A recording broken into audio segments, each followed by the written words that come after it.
What's up mga kaballers? Maligayang pagbabalik sa aking channel. Halina't pag-usapan natin ang balita patungkol sa pagkuha ng New York Knicks kay Giannis Antetokounmpo at ang balita naman patungkol sa trade ni LaMelo Ball sa Golden State Warriors. Tara na't pag-usapan natin yan dito sa Basketball Hot Shots.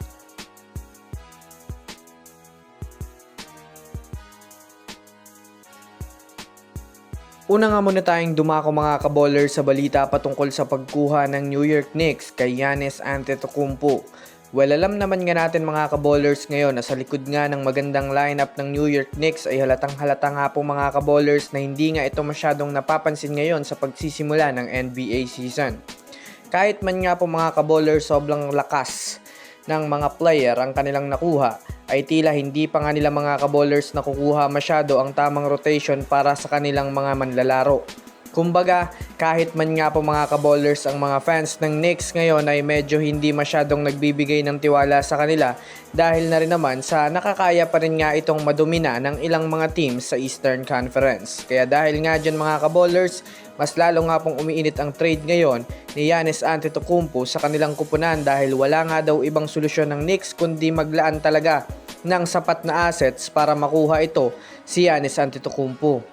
Alam naman nga natin mga kaballers na free agency pa lang ay mayroon na nga talagang malaking interest ang Knicks kay Giannis dahil sa hindi nito masyadong pagiging committed sa kanyang team ngayon na Milwaukee Bucks. Bukod pa dyan, sobrang desperado din nga ang Knicks ngayon makabuo ng super team upang magkampiyon sa liga ngayon.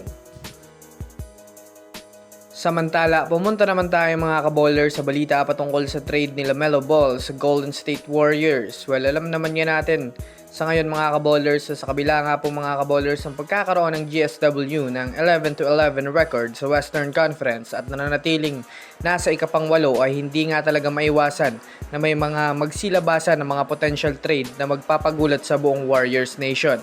Katulad na lamang ng inaaprubuhan na trade proposal ngayon patungkol sa pagpunta ni LaMelo Ball sa GSW.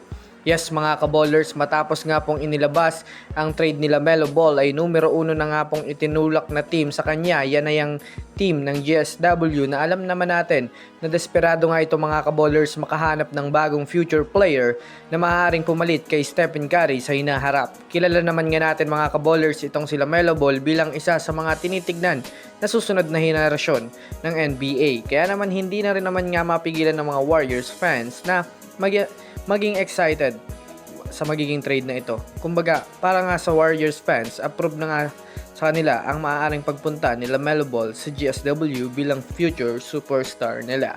So yun lamang mga kaballers, yan lang na muna ang ating pag-uusapan sa ngayon. Pinutin ang subscribe and hit me na rin ang notification bell para sa mga susunod na updates sa mundo ng basketball. Again, this is Basketball Hot Shots. Thanks for watching.